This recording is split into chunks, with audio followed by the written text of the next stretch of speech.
Okay, so Michael, what you've done here is you've practiced the use of blue for snow shadows. It's kind of gonna mute it when I slurp. Let's see. Okay. What you have done though, you've attempted the snow illumination. Something happens when light shines through snow and you get into that place where the snow is thin enough that you have like sort of a glow going on, and it's basically it's revealing the light is going through, but the yellow is being filtered out, and all you can see is the blue, so you get a blue light, which is what you're trying to do here. But you have a very big problem in this area. That's too saturated. Number one, it's too saturated. Number two, you haven't factored in the fact that there is a shadow, an extreme shadow actually. So extreme overdrive and shadow will not approve of this. That was a bit bad joke. Okay. So I'm going to desaturate. So you can see how intensely saturated it was before. This is -9. This is at 0. I'm going to take it down to -37. You still have the blues. That's how intensely saturated it was. So I'm going to take it a little bit more than that until we get a nice gentle hue of blue. I know, I always think about me talking about it. Okay, so let me show you, Michael, how it looked like before I desaturated. Do you see that intensity that you had before? That's not going to work because you're trying to do this special technique that you get when you paint snow and the light shines through it in that way that I talked to you about. And what happens is that it doesn't really shine like that to that intensity. It happens very rarely. And if you want to paint that specific situation, the room is usually very dark. So let me show you another issue. That's first issue. First issue was way too saturated. The sky is also, the color of the sky is a bit off. We'll fix that in a second. Second thing is the shadow. You have an extreme light source shining in from this side. You have an extreme light source coming in through here. And everything is very cold, very frigid, so you're going to have extreme light. What happens in snow is that it doesn't forgive shadows when they're there. The reason why we can see snow, it's not because it's completely white. If the no shadows existed in snow, just reflected shadows wouldn't exist. But snow is unforgiving to shadows. Wherever there's an interruption of the light rays, there was going to be a shadow, and the shadow is going to be a hint of blue. So that's why I'm going to choose a very dark blue, darkish, still saturated though, because shadows, again, if you have a yellow light source, the shadows will tackle that and become blue. So look at that, instant depth of field achieved. So that's depth of field achieved. That's number one. Number two, we're achieving proper lighting. The lighting is sort of advanced in that respect, and the light source is accentuated. So what we get is a sort of realistic look instead of, not sort of, an actually realistic look instead of a sort of realistic look. Okay? The color of the sky, I'm just going to tweak. I'm going to get a color layer and brush a filtered blue over top. So a real blue, not a purple blue that you had before. And this sort of will help achieve that wintry Arctic look, because the sky you had before was purple. So it's a matter of understanding the way your colors are harmonious together. So we got that color down, move that down. Then I'm going to add a wash. This wash is going to make everything blue, going to make it cinematic. And this wash, I want it to be a purpley blue, but not so purple that it's accented in purple. So I'm going to throw this wash over top. I'm going to put it in color. And what this helps me do, before I start decreasing the saturation, I go back and decrease the levels, because you have very, very intense light sources here. So now we're almost grayscaled because of the color layer. And then I'm going to decrease the color layer to get that collective blue tone over everything. That helps bring things together as if you used it from the same palette. And that's it. And that's all I have to add. If you want to add a little bit more illumination, you get your dodge tool, throw that in there. If you want to add those extra little details here, if you want to go drama and really darken this side here, you can. You can do that, but either way, you've achieved the shadow, you've achieved the respective sort of properties of lighting. You have a light source and you have a shadow for that light source. Okay, Michael? Do you understand everything that I did? Hey, 1000, how are you?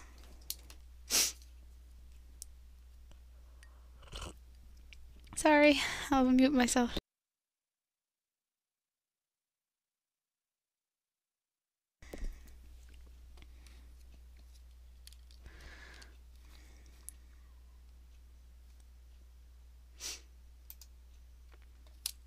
I'm okay. I have a bit of a cold, so I'm gonna sound a bit muffled up.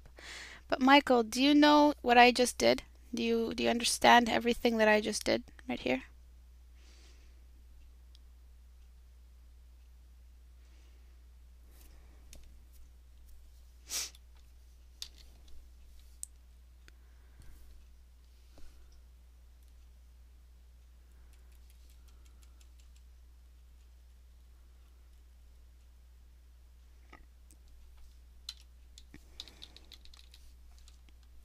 Yeah? Okay. What I'm going to do here is play a little bit more with the effects and see what I can do to accentuate the form of the boat, because I don't want to lose the boat. So I'm going to throw something in that leads us back to the boat. So I'm going to make a shadow that matches up with that, and I'm going to make this shadow here and at this pillar right here. So we're going to have a nice little play on structure. Actually, no, I'll use the normal lasso. Whoops. Okay. And then get a white, or the color of the light source, just not white. And I'm going to throw it in there. Select inverse. Go back up here.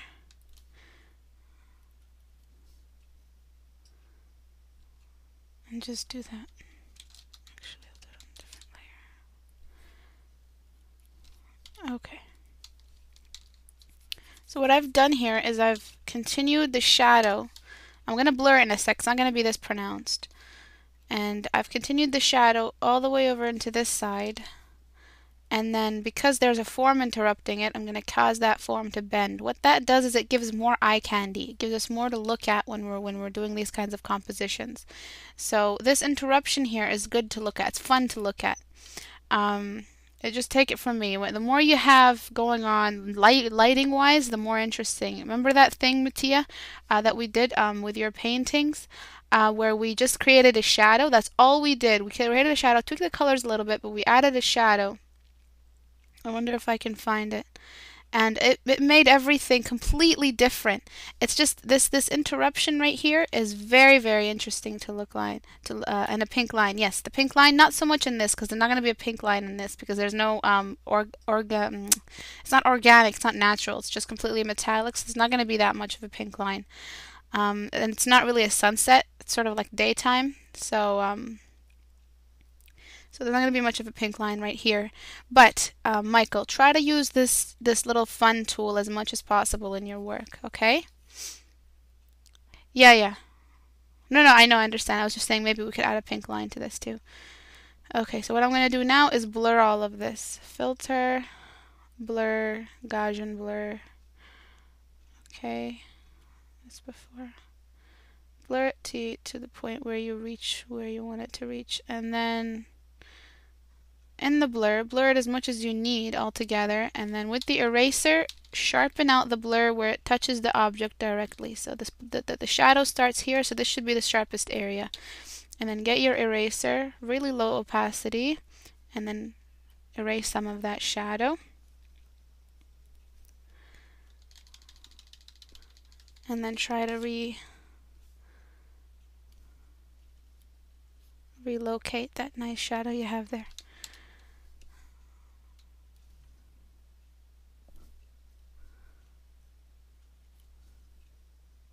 Okay, and then I would illuminate the edges of the snow because there's some snow flying off of it.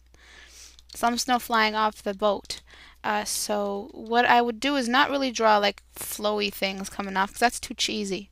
I think those kinds of effects are too cheesy. Sometimes it can suggest flowing snow without drawing the snow. All you have to do is draw the light coming off that snow and you sort of get that flowiness. Are you going to lower the opacity? Yeah, we'll erase it, lower the opacity, and then I'm going to merge down. Okay, and then finally, I'm not done yet, the fade.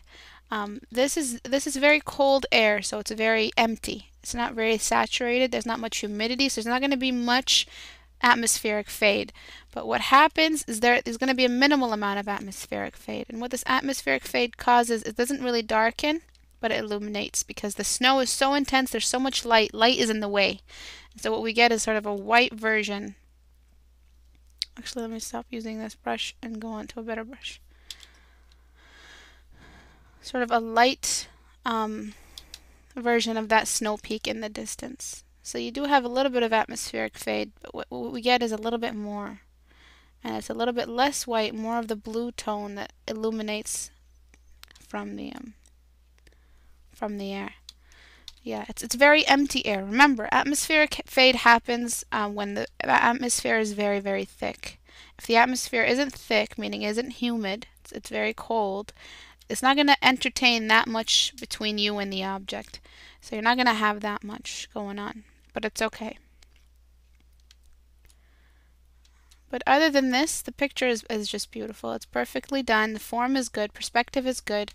I will flip it this way so you could see some problems, but I'll leave that to you if you want to take these problems and fix them or not. But other than that, because I really just want to focus on lighting. But the boat does seem to be like sort of tilted off. Instead of, do you see how before it was like this? Now it sort of matches. That's your call. That's your call. If you want to take that and fix it, go ahead. But I would sort of, because it sort of looks like a army nation, you know. I mean the Fire Nation army boats, you know those, you know, Fire Nation, because it was sort of like Asian style, you know, it was very like pointy. But it seems like you want to have like typical naval army boats. So I would just do that and then flip it back, and then you see something a little bit more. Okay? So that's it. It was too saturated before. I'll do it before and after in a second. So I'll just save this. Flatten, save. So before, you had no shadow. You didn't understand the light source. The color of the sky wasn't respective to the color of the ground. So whatever's in the sky is going to be in the ground. So just remember, unify the colors. The shadow wasn't there. The reason why, the way to show that there's a light source is to show that there's shadows. What else is pointing to the light? If everything's shiny, then you're in the middle of the light, and no one can really decipher anything if everything is bright. So the way we know if the light is on is if there's shadows. So what we created a large shadow. That's number one. Number one, we desaturated. Those colors are way too saturated. That's the first thing we did. We desaturated those down by like at least 40 points on the Control U saturation tool. Press Control U, and then I decreased it up at least 40. And then I added the shadow by darkening this area. So all I did wasn't a layer mode. I just made a new layer. I got the lasso tool, went over it, and then finally, after creating that lighting effect, I threw a wash over everything. So color mode, color, layer mode, color, and put a bluish wash over everything just to unify the colors together. And I fixed the color of the light of the sky with a color mode layer as well. So just got a nice blue and then just brushed it over everything. Okay? Is that good, Michael? Do you have any questions?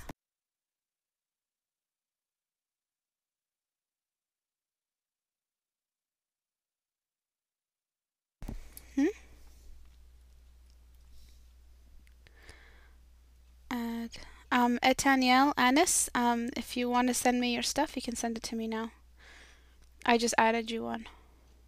Oh, what a cute picture. Is that a throne of snow?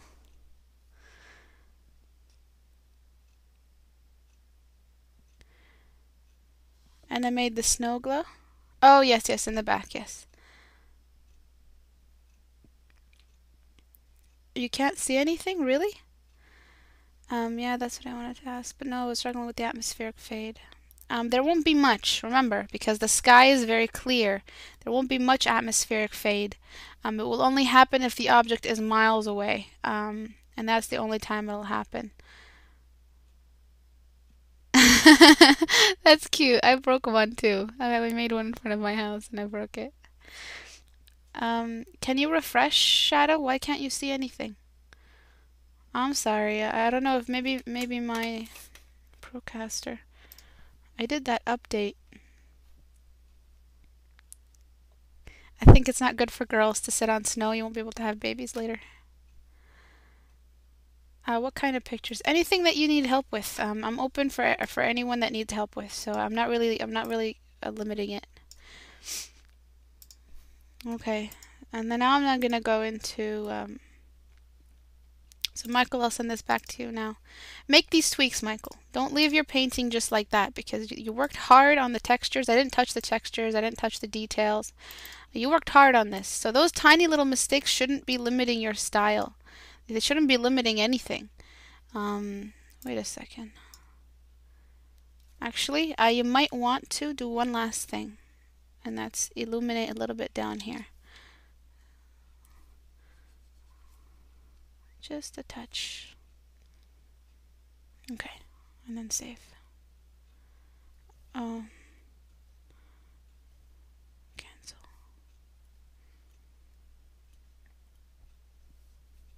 Because I saw it from the distance, I saw this really small thumbnail, and I'm like, wait, there's a problem. So I'll send it back to you. So try these, Michael. They really help your work. Just, you know, throw right up.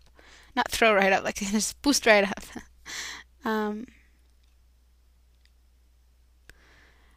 Whatever you're comfortable with, Sion. You can send that over. Okay, four-handed monster. I believe this is Matthias. And then these are shadows, of course. Cute. Okay. So remember shadow. I'm just gonna, before I take a look at those, remember, don't saturate too much. Okay, so what we have here is a figure drawing. So you've got one arm, arm two. So there's gonna be a little bit of amputations, but I'll do my best. Actually, let me see. Okay, so when you do more than one arm, imagine you're doing both these poses and you're overlapping them. Just because there's more than one arm doesn't mean you can do one arm disproportionately. So you have to make sure that the arm is realistically positioned. Where it was before was a bit over the shoulder line. So over here we have, let me just do this first. Okay, let's pretend that the sword is coming. Let's just get rid of the sword for now. Okay. Let's get rid of all these little gadgets so that I could focus only on the proportion. Okay, so again, Mattia, when you do these more than one, and these are very difficult admittedly, and you did an amazing job thus far, but just to make sure that you don't avoid those unnecessary mistakes. Every mistake is necessary in order to learn, but I'm just saying mistakes that you can actively fix. Alright, so let's imagine a red line going through the shoulder from here to here. Okay, so we have a nice red line. The shoulders that come out should come out of the same socket. The arms that come out should come out of the same socket. I've seen a tutorial on this before from a creature artist, and the reason why they didn't do double shoulders, basically humans can't have more than one hand, and when they do, the whole shoulder blade, the two shoulder system is interrupted, and so you have like a metamorphosis, and it's very ugly. It's not ugly, I'm just saying it's just not normal. So when you do these, do them as if they're coming out of the same socket. Okay, so this part of this arm should not be this high up. Part of this arm should not be visible. So what we're going to do is we're going to overlap, actually, whoops. Okay, we're going to overlap it.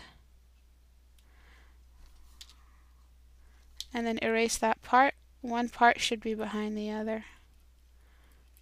In this way. Okay, and now things are a bit more proportionate arm-wise. So let's just do a before and after just for the arms, just so you could see where things were before. They were uplifted, they were lifted way past the socket lines, and things were very, very unrealistic. Now, when things are realistic, that's the point of creature art, is that you're supposed to make it look realistic as if this person was real, this is how they would actually look like. You wouldn't have, oh, well, their arm looks kind of weird, that's not possible. You have to defeat the impossibility problem. You wanted to make double shoulders. Double shoulders would require a larger, wider, lower part right here. So she would require a way broader shoulder line, because what you're going to have is you're going to have a neck. You're going to have, this is from the side view, you're going to have a neck, a head, and then you're going to have shoulder number 1 and shoulder number 2. So in order to hold these shoulders, you're going to have two socket lines merged together through one shoulder collarbone. And so what you're going to have is shoulder number 1 and shoulder number 2. And then you're going to need a broader lower area here. So the reason why I don't want to do that, how about you just share one socket line? Share one socket line and both arms come out of that same socket line. Number 1, it's easier to draw, and number 2, it's easier to understand realistically. So that's why, you know, when you do more than one limb, it's sort of like a rule. Always make them share the same socket. When, I don't know how her arms would move from one socket. Well, it should be way double jointed. It should be like 360 jointed. I mean, it's easier to have one socket that's 360 versus two sockets that are only normal jointed. You know what I mean? So she has 4 arms, so why not a 360 socket movement possibility? I don't know. You know what I mean? So do it as much as is required, but don't try to actually go into the actual anatomy of it. Scientific backdrop. Yeah. So it's more plausible to have a socket that is double jointed. Yeah, or like very, very elastic bones. Okay, let me get rid of this redness here. Okay, so that's one. So we've got that. So if I flip it over, there's less problems. And then finally, just a bit of problems concerning where things are in relation. Just to make sure you get everything balanced. This arm is still a bit high. I would bring it down a little bit more because she's sort of like looking over her shoulder. Sort of like frantically. Or in anger. So she's likely not doing a ballet movement where she can flex, you know, that much, be that flexible. It's very immediate pose. She's not going to be throwing her arm all the way behind her. Alright, so that's checked out. Fix the shoulder line to meet that a little bit. Okay, and the breasts area. I'm just going to move that down so it can look a bit more feminine. Wait, is this female or male? How about the anatomy? Did I get the anatomy right? I wanted some tips on that. Of course. That's where I'm going to. Is it a girl? Sometimes they have like really big pecs. Half female. Okay. Alright. So I was really scared. I thought it was a man and I was being so rude. Okay. So let me see about anatomy. So when I tweak on Liquify tool, what I think about primarily is the spine. So next time, Mattia, no, really, I mean it, Michael. There are some people who draw very feminine pecs. Let me tell you, and they're possible. They're called man boobs. Okay, so Mattia, when you want to do tweaks after you've sketched and you've done a lot of work, you don't want to go back and use the liquify tool, which is a godsend sometimes. Think about where the spine is. Okay, Mattia, think about where the spine is. Where the spine is where everything else is standing on. So what you have to do is just make sure that you're aligning everything to the spine. So the spine tells me where the hips are. This butt is sort of moving out too much, so I'm going to push it back in. The spine tells me where the feet are, so this foot I'm going to move it a little bit further to help create balance because she's sort of in this like show-off-ish position where she's showing her kill. So I'm going to make sure that her legs balance her position or her stance. Okay. One leg is going to be behind, one leg forward, one knee forward to keep her position balanced, one arm a little bit shrinking. Good job on the hands though. And then keep the breasts down and then flip it back. Do you see the instant like change as soon as someone asked me yesterday, can I do a class on how to see? I can't teach you how to see, but I can teach you how to interrupt your sight. And when you interrupt your vision, your point of vision in art, when you interrupt it and you go back after 2 days, after 4 days, you go back and look at your work and find a million mistakes. That's called sort of like what you do when you take a break from working out. You give these muscles a chance to recover so that when you go back and you practice your visual muscles, you can see all the mistakes and you can do more. Okay? It's not that you're seeing how ugly it is, you're seeing how much you learned. Okay? You're seeing how much you learned. You're not seeing how much you don't know, how much you learned. Welcome, Silver Keeper. How are you? I just don't want to keep... But if you want, you can send me on chocolate lemons. Work for me to look at today if you want. Okay, so I'm going to do a before and after on the proportions. That's really good, Mattia. So before, do you see the issues? The foot. Pay attention to the feet, the spine, the chest area, and how the neck is almost not visible because the arms are pushing way past their socket line. They're sort of almost looking like wings. But now a couple of tweaks and things are a bit more balanced. No problem, Michael. Good luck. Good night. So do you see how she actually looks like she's standing now? Versus before where she looked like she was in the middle of an imbalanced movement. Yeah, the foot was a bit wrong. So the best way to sort of help the foot show that it's standing up is to give it a shadow. And that shadow shows us that the foot is a bit behind because the shadow of the foot is moving further away versus this one. Remember, there's so much your shadow can do for you.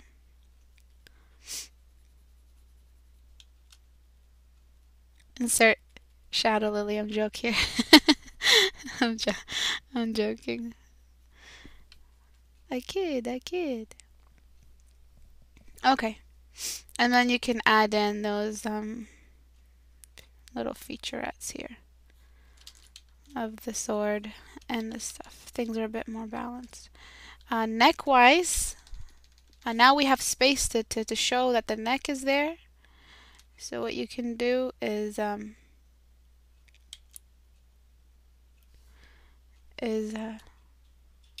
sort of create like a secondary light source to help us illuminate this area. So this is what some artists do. It's blue, purple, whatever you want to help create that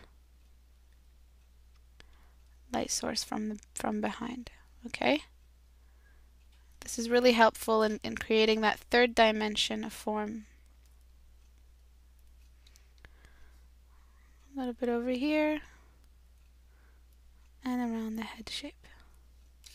Not that much. Yeah, you will add that.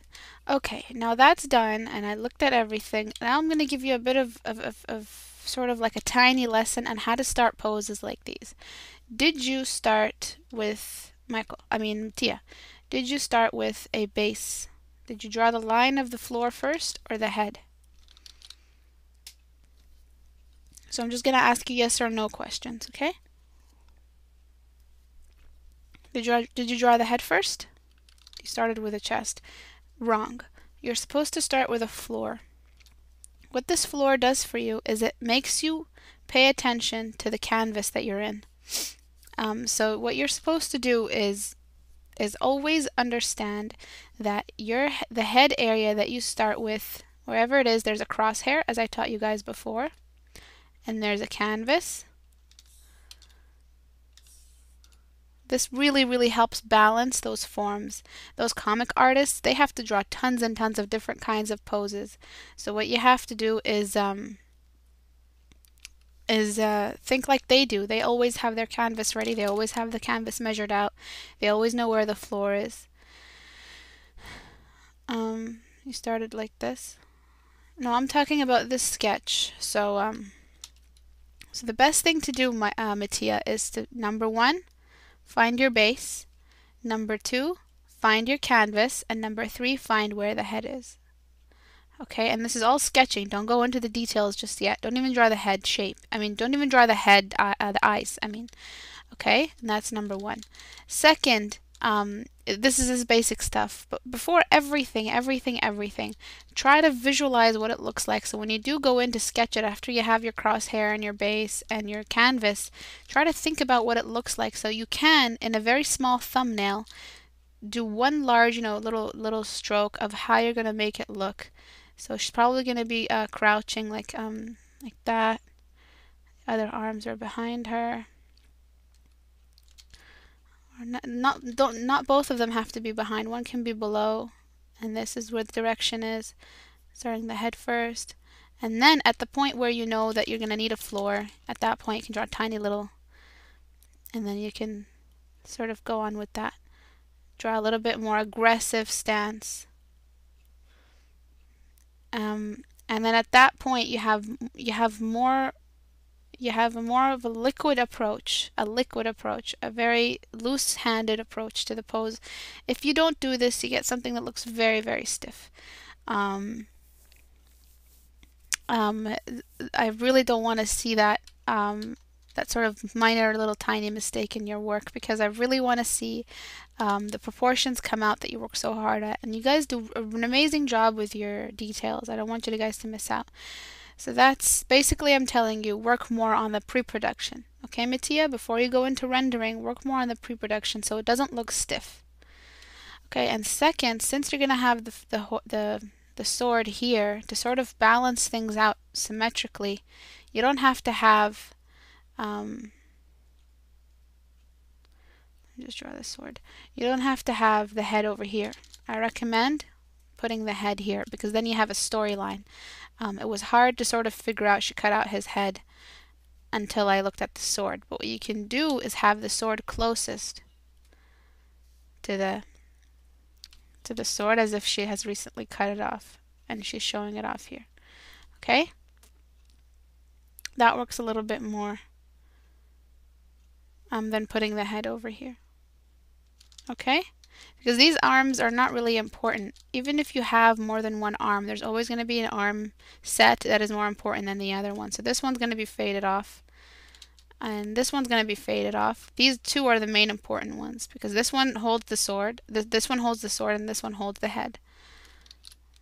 But she uses her front arms for something else.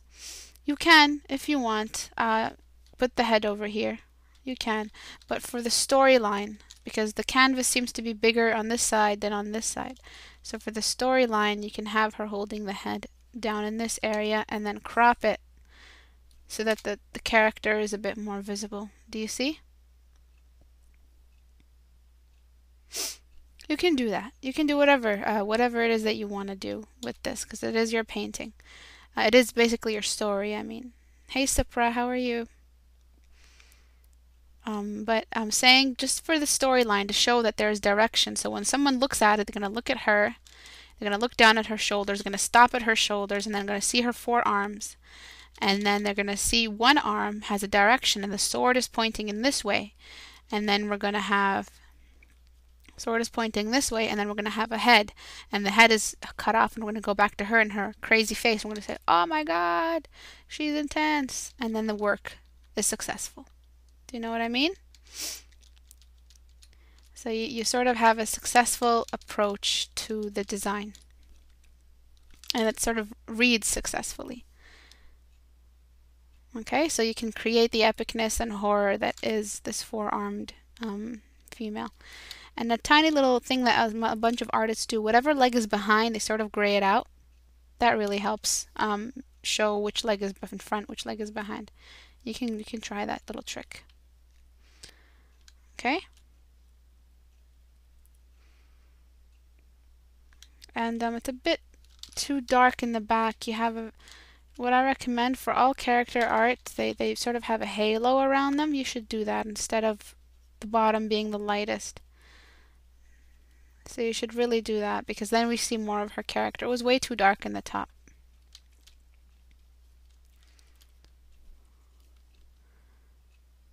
Yeah, some artists really overdo it, and some anime artists, but there's it's a little, everything is good in mediation. So you can do that. How do I render hair? Okay, I'll cover that in a second. But let me look at shadows first. I'll give you a tiny little lesson. So what I did before in that, remember that class where we covered hair a little bit,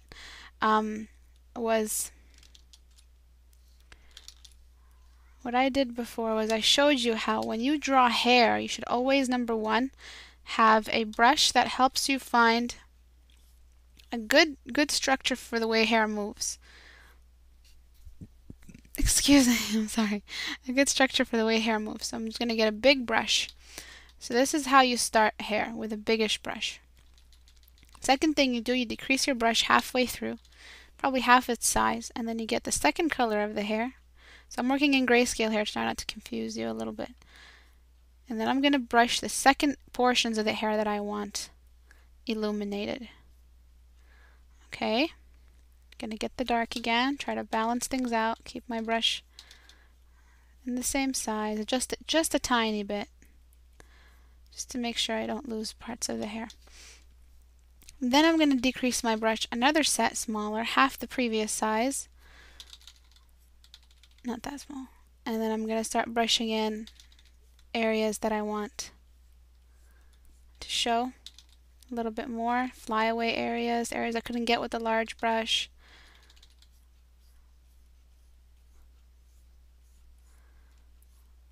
Okay, I'm going to erase just a bit, just to sort of lead the eye back.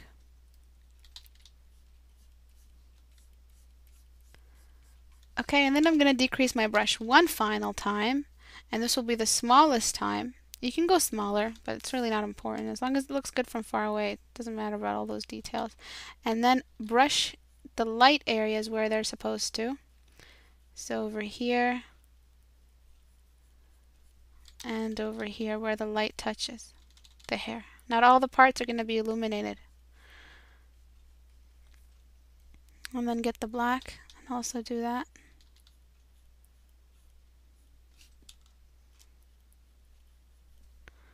And then sharpen only the areas that the hair is really just very thick in. And hair casts shadow on itself, so this area is overlapping, so there's going to be a tiny little shadow. And then I'm just going to use the dodge tool for this, and like that. So the point is of this little tiny mini lesson is using the size of your brush to approach hair piece by piece. So when a hairstylist styles hair, what do? Do they style each and every single little hair? No, they get a piece, they chunk the hair up into pieces.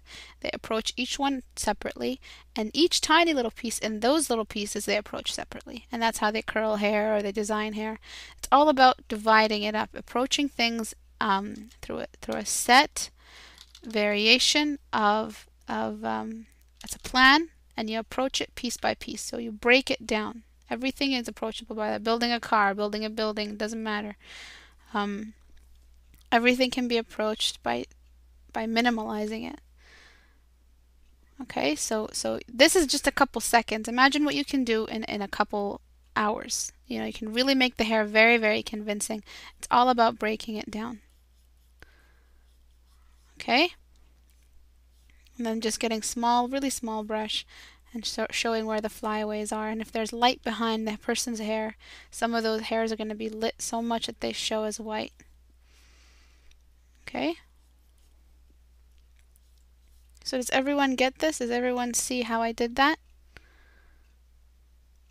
And I'm going to show you one of the best artists, Inela, how to draw hair. No, okay, I think this is it. Yes, okay, so this girl, Linda Berkfist, she's one of the best artists out there. She works a lot with photograph, but she's very, very good photorealist. And she painted this. This is a picture. This isn't a painting. This is a painting. This isn't a picture. So the way she did it was exactly how I showed you.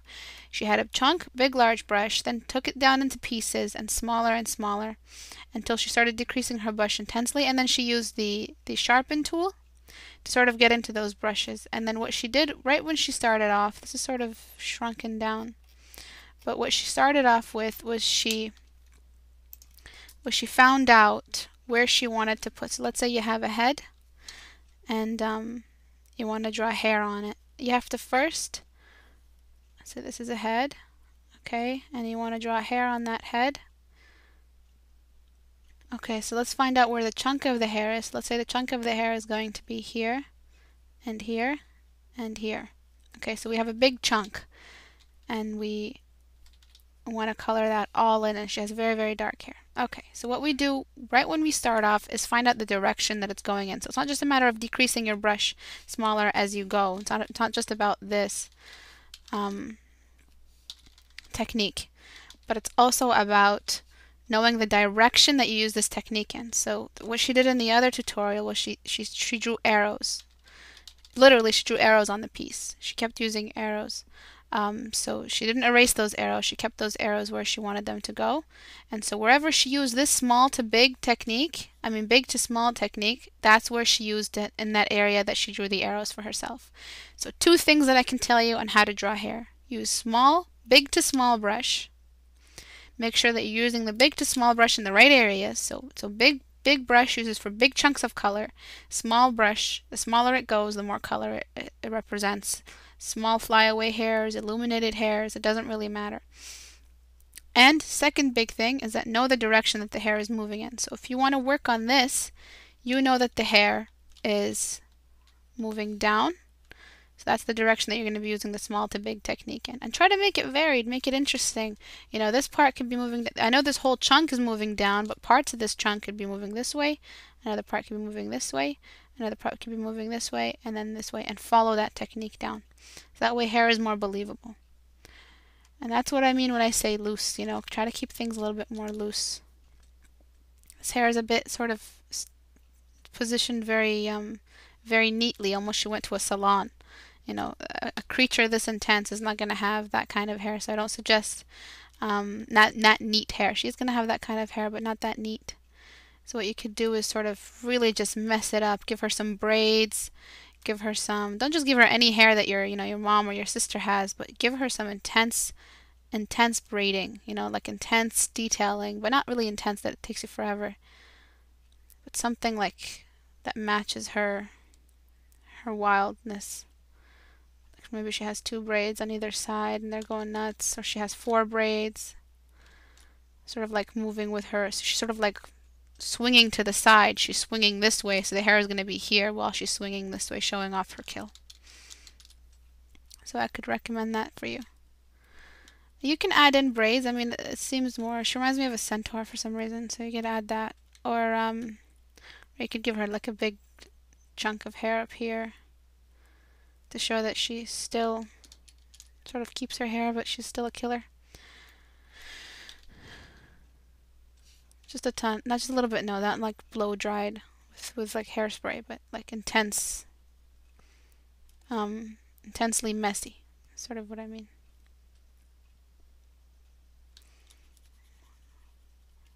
Or she could have no hair at all. She could have just like bold on this side and one big ponytail on this side to make her look more gruesome and scary. she still has hair, but not all over her head. So like bold up here. And that looks kind of freaky too. Whatever you want. The head size finally could be increased just a tad. Oops.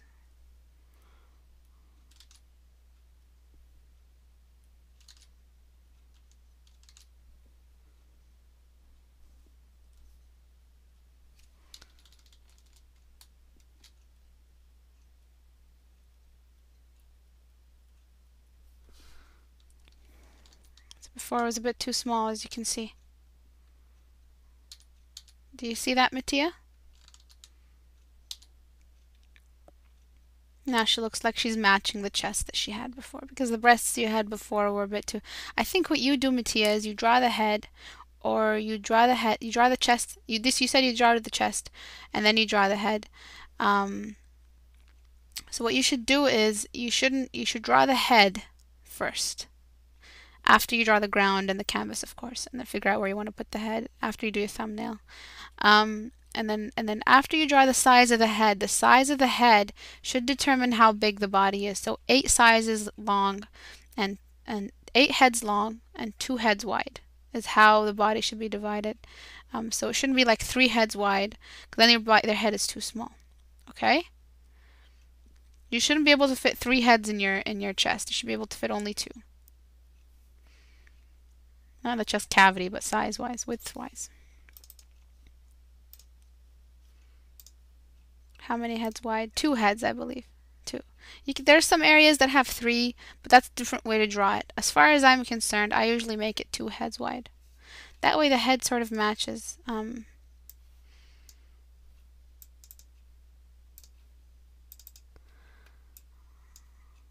Okay?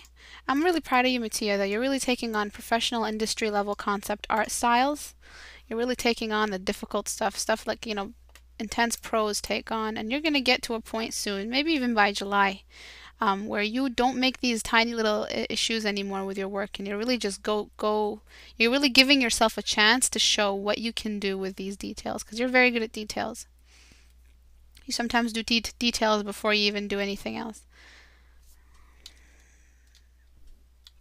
So I'm really proud of you for taking it on. Some people just draw like, cutesy stuff. They don't really take on that industry stuff that is used in games. And it's really, really good to see that kind of courage. I'm really proud of that. Yeah, the legs were a bit too skinny. You might want to just make them a little more muscular. If she had skinny legs like that, she wouldn't be hunting. Should be on runway. Should be in Fashion Week.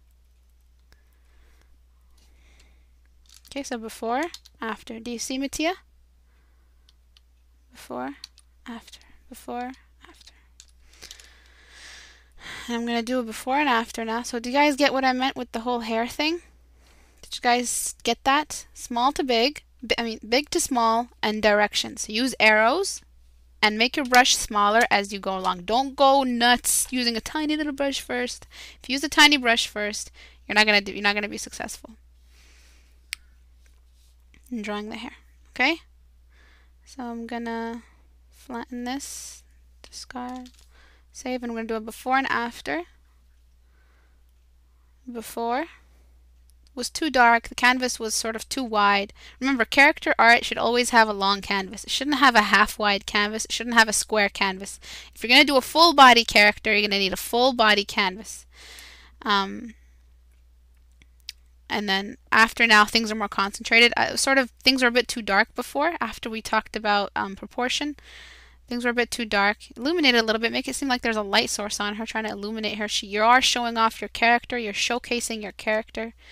And I really want to see some more, I love the face. I love the way you did the face. I'm not going to touch that too much. But I want to see a bit more work on it. Something like this.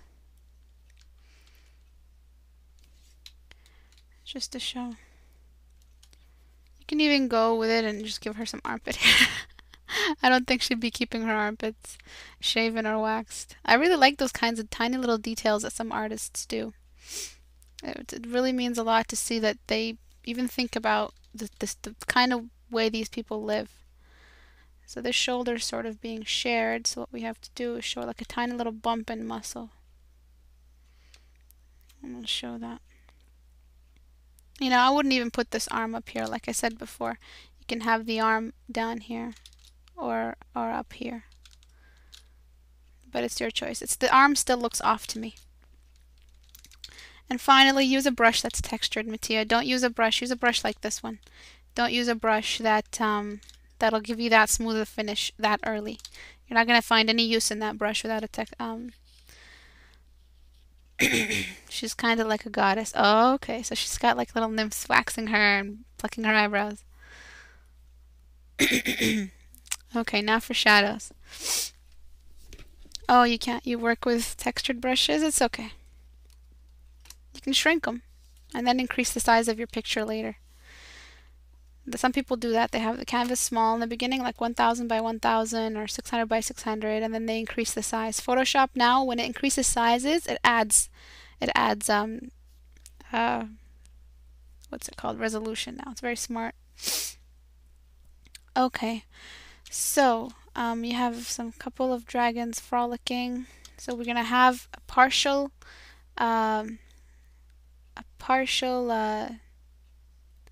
landscape scene. Okay, shadow. Wouldn't that lose the quality through some? Yes, if you're increasing from 600 to 4000 by 4000, you're going to lose a lot of quality. But if you're increasing from 600 to 1000, work a little bit, add more detail, then increase from 1000 to 1000 to 2000, and then add a little bit more work. That way you're not really working from 2000 straight off, and you're still on big brush and on textured brush. It's okay, Mattia. I'll send this to you now so you could take a look at it.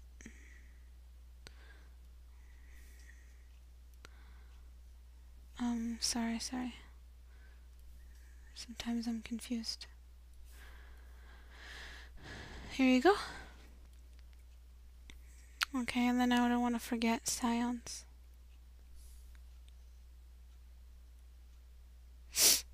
Okay. No problem, Mattia. Thanks for coming by. Okay, so shadow, are you still here? What I'm going to do is increase the size of your canvas because you're kind of trying to do a character showcase of your little dragon characters, but then you're doing a landscape scene as well. So what I'm going to do is I'm just sort of going to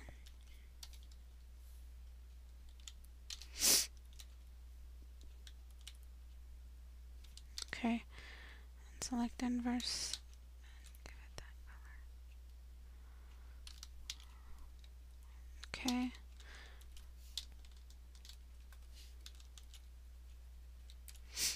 Also, to help you with the size issue, just decrease the layers. Work in one layer.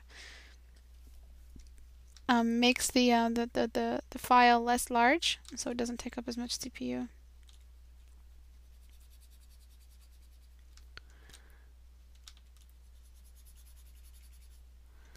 Okay, so extending the size of this landscape will really help you. I love how dreamlike your drawings are. They're very, very dreamlike.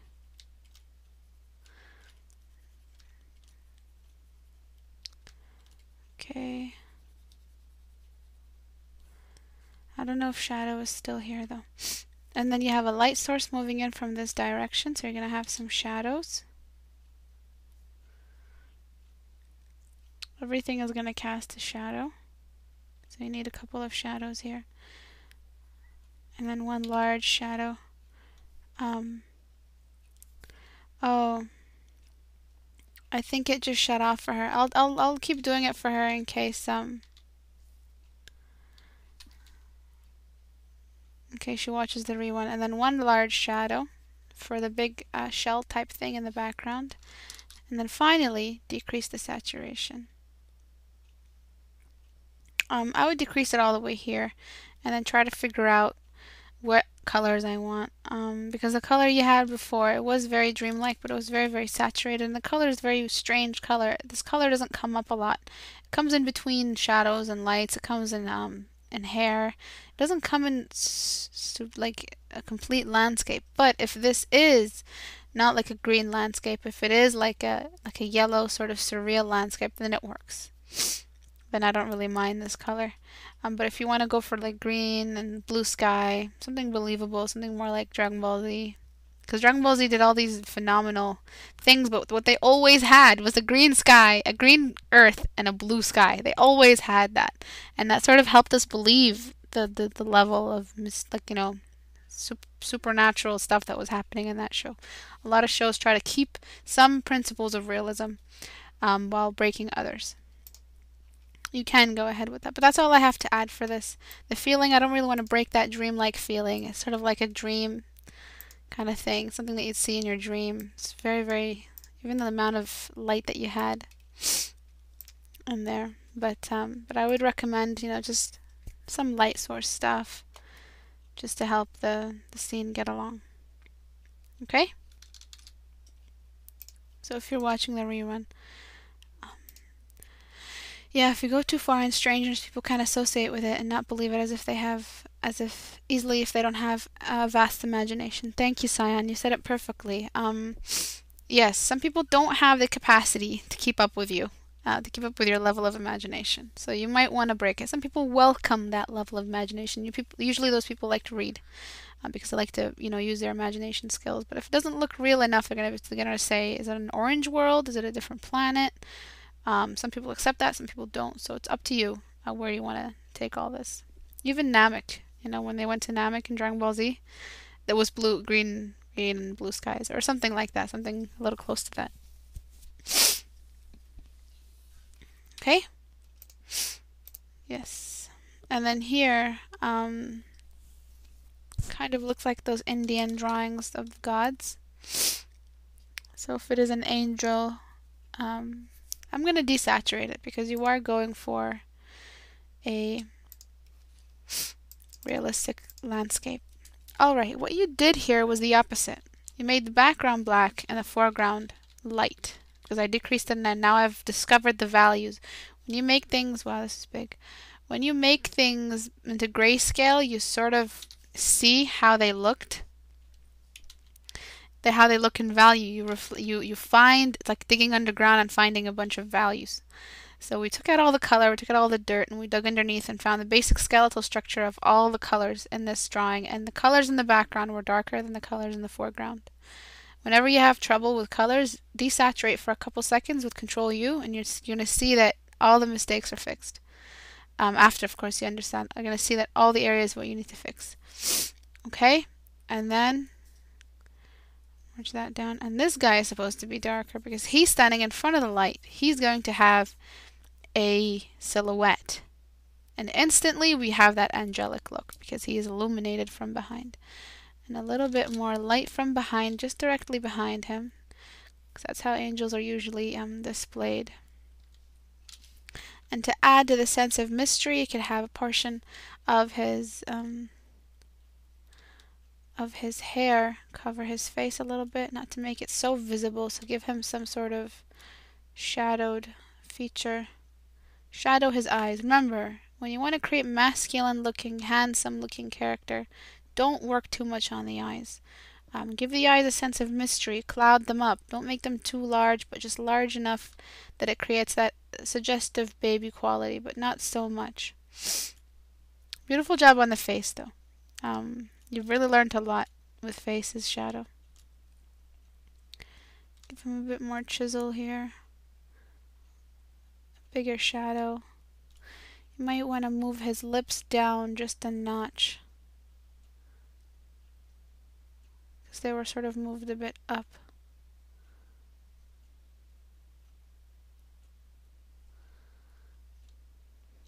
So before, after, it seems like his face was scrunched up. And decrease his lips down to a basic color, and then remember, darken the corners. That way you get more glamour out of this character, a more model-esque look. And then the nostrils, and then the eyes. Remember, the eyes are fully visible here. They shouldn't be fully visible here. They should be half visible to give that clouded, romantic, half closed look to give the sense of sympathy, like he's descended to assist whoever called him. And then the lids. And then because the shadow here is cast, so the light on the bridge would only reach that area. It wouldn't go all the way up here.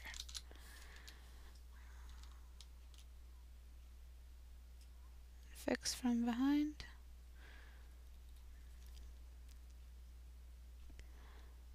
Okay. And that's for what's it called? For color, for value. For color, you can just do whatever you need. I would recommend a very yellow, glowy,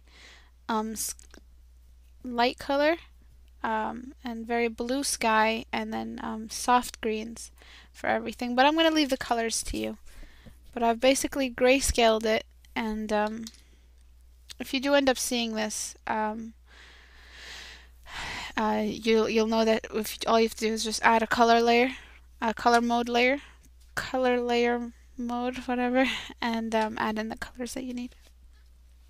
Okay, but I just wanted to, because I know the colors, I wouldn't want to mess with your choice of colors because they tend to be very beautiful. So I just want you to fix the values. Remember, focus on the values. The values will really just keep the picture together. The background is always lighter than the foreground. The closer you get, the darker things get. Okay? And now I'll do scions. So this is a PNG. I'm just going to gray it out.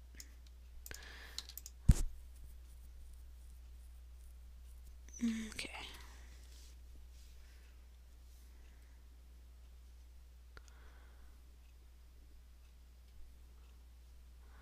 No, it looks like you say that because you're too afraid to draw this part of the hand. So you draw the fingers, you know how to draw the fingers, but you don't know how to draw the stuff that holds the fingers and how to apply it in. I used to do that too. The best way to do it is to tackle it head on. Remember, that's the way to improve, to tackle it head on. So what you could have done is shown her sleeve, and then the forearm, and then find out where the middle knuckle is, and then her thumb over there. You draw this area, the top part of your hand right there. Okay, so what I could say about this, it is anime, but it has a sense of realism to it. What you could do is just add those typical things. So shadow here. Make sure that you're not shadowing too much. Just shadow as much as what causes a shadow. Shadow here. And then bring in a purple for the shadows. It does have purple in it, but just a bit more. And yellows for the skin, so a bit more blush, a bit more flesh tones. But the face is generally very beautiful.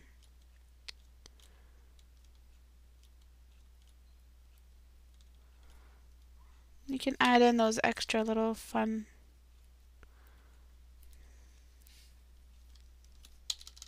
use a textured brush, you know, see what you can do with it.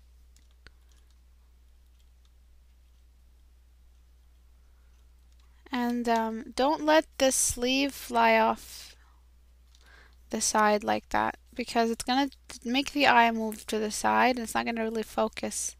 Bring everything back to the center.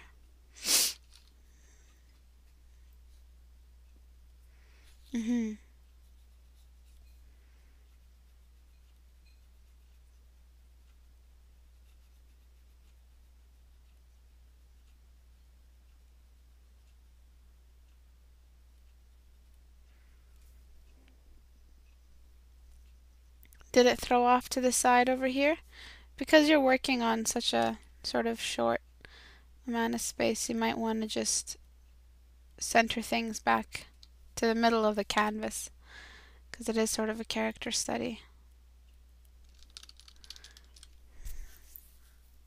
Okay, you can show me.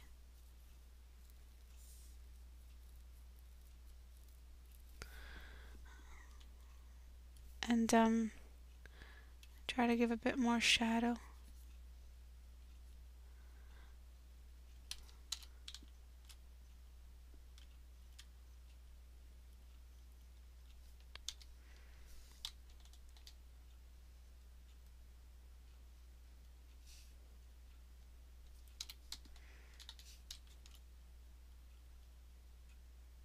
little bit more organic form to the hair. Make it a little bit more flowy. Because you have this beautiful flowy part and then you have nothing here. You have this beautiful flowy part and you have nothing here. You have to balance it.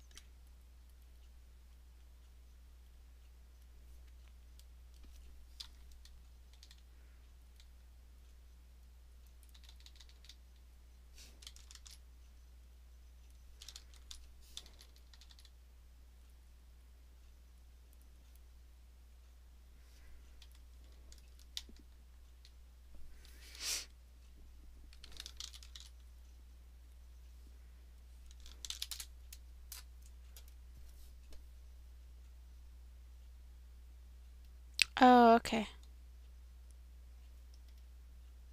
You mean this thing? Oh, okay.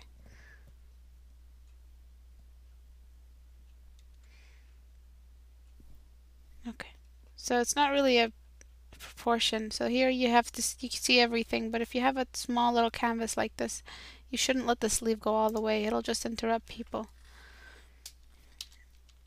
You might want to include her hat too.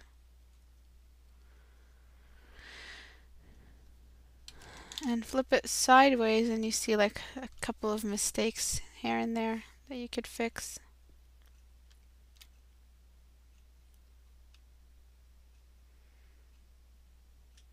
But all in all, it's very, very beautiful. I can't really talk more about it because it is an anime style. I can't really say go this far in realism. But as for those little accents, you can really just take it before, you know, before and after. A little bit more flesh color, a little bit more flowiness to the hair. It's not really like anime, but I'm saying like it has a cartooniness to it. That's what I mean by anime.